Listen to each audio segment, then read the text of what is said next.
Bonjour, chers Africains, bonjour, chères Africaines. Aujourd'hui, j'aborde avec vous une question vraiment cruciale. Frantz Fanon le disait déjà hier dans son livre Les damnés de la terre. Chaque génération doit, dans une relative opacité, remplir sa mission ou la trahir. Actuellement, quelle est la nôtre? Quelle est la nôtre? Surtout quand nous faisons référence à nos aïeuls, à nos ancêtres, à ce qu'ils ont gardé pour nous et à ce que nous avons trouvé. Surtout, je fais référence à notre identité. Je parle de la question identitaire. Je parle de notre identité. Que gardons-nous? Avons-nous tout perdu? Suivons un extrait de Macaire Eti et nous y reviendrons pour en parler. C'est l'histoire d'un village qui détient un tam-tam sacré. Et il y a un village voisin appelé le village de Niké qui aime le village, qui est amoureux du tam-tam du village principal qui est le village de Breké. Donc ce village qui est le plus riche a demandé à acheter le tam-tam du Breké, le tam-tam sacré. Donc le chef du briquet dit non, mais c'est un tam-tam sacré. On ne peut pas le vendre. Je l'ai trouvé là. C'est un héritage ancestral. On peut vous aider à sculpter un tam-tam pour vous-même. Non, non. Le chef de Niké, il s'appelle Lobou. Il veut à tout prix ce tam-tam, uniquement. Il veut l'acheter et que Briquet se fabrique un autre tam-tam. Eh bien, le village a refusé. Donc pour cela, a décidé de mener une guerre contre le village pour le déposséder son tam-tam. Bien, après cet extrait, nous revenons maintenant pour en parler. Nous avons une expression en Afrique ici qui dit on ne vend pas tout. On ne vend pas tout. Derrière cette phrase est lourde de sens. On ne vend pas tout. On ne vend pas tout. Dans son livre La geste de Breké, l'auteur, romancier, poète, multifacette, Macaire Eti, avec brio, nous parle d'un peuple. Et ce peuple avait un trésor inestimable, c'est-à-dire un trésor qui n'a pas de prix, qu'on ne peut pas vendre. Et il s'avère que ce trésor plaisait au village qui le voulait. Et c'est de là que tout est parti. C'est un poème vraiment engagé, intéressant, surtout un poème épique. Car comme il a si bien dit, quand on dit un poème épique, c'est-à-dire il y a la narration dedans.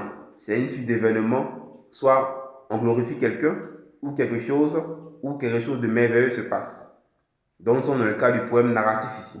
Et dans La geste de Breké, il pose les jalons de quelque chose que nous vivons actuellement. Quelque chose qui a d'ailleurs pris l'ampleur, ça a pris de l'ampleur et c'est en train de dépasser les frontières. On n'a plus d'identité. On vend pratiquement tout ce que nous avons, tout ce que nos ancêtres nous ont légué. Les premiers avant nous, ceux qui ont vécu avant nous, nos héritages, leur héritage, ce qu'ils ont fait avec, ce qu'ils nous ont donné, nous les vendons. Dans vendons, dans le verbe vendre, il faut entendre beaucoup de sens. Quand on dit vendons, ce n'est pas forcément vendre en tant que tel. Bien sûr que ça en fait partie, mais aussi, c'est fuir aussi cette identité, ne pas la respecter, la bafouer. Et encore pire, l'offrir à d'autres personnes qui ne sont pas de la communauté. C'est ainsi dit, tuer l'esprit de la chose. On ne vend pas tout. Nos identités, nos valeurs, certaines choses n'ont pas de prix. Je l'ai déjà dit au début, elles sont inestimables.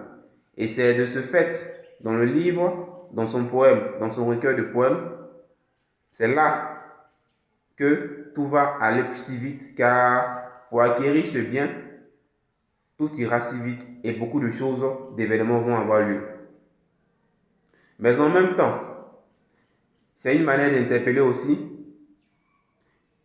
nos gouvernants, mais aussi les gouverneurs que nous sommes. Car il faut savoir faire la part des choses, savoir ce qui compte et ce qui ne compte pas, ce qu'il faut vendre et ce qu'il ne faut pas vendre. L'identité, la culture, c'est ce qui fait un peuple, c'est ce qui fonde un peuple, c'est ce qui nous fonde. C'est ce qui nous fait. Et si nous n'avons pas d'identité, c'est que nous sommes morts. Nous sommes un peuple inexistant. Un peuple qui n'a plus de secret. Un peuple qui vit dans le vide. Un peuple qui est aspiré. Ne vous fiez pas à ce que vous voyez dans les villes. Les villes sont ce qu'elles sont. Mais dans chaque pays africain, ce qui fait dire que nous sommes africains, ce sont nos villages. Ce sont nos rites. Ce sont nos coutumes. Ce sont nos traditions ancestrales gardées depuis fort longtemps par nos ancêtres, lesquelles que nous utilisons aujourd'hui pour vivre. Si eux l'ont fait et ont vécu avec sagesse et bonté, nous aussi devons en faire de même. Mais si nous vendons tout, que nous restera-t-il? Pensons donc aux générations à venir. Pensons donc aux générations à venir. Tu m'as écouté avec soin, avec promptitude. Tu m'as écouté. Je sais que tu as entendu ce que je dis. Et ce que je dis ne peut pas être tout ce que tu aurais pu entendre. Alors, dans les commentaires, on se prend dans les commentaires. Et ensemble, nous allons élargir la réflexion car elle n'est pas figée. Apportez aussi vos réflexions et nous allons encore creuser et apporter davantage. Mais aussi, en vue de faire grandir la communauté, partagez, likez, commentez.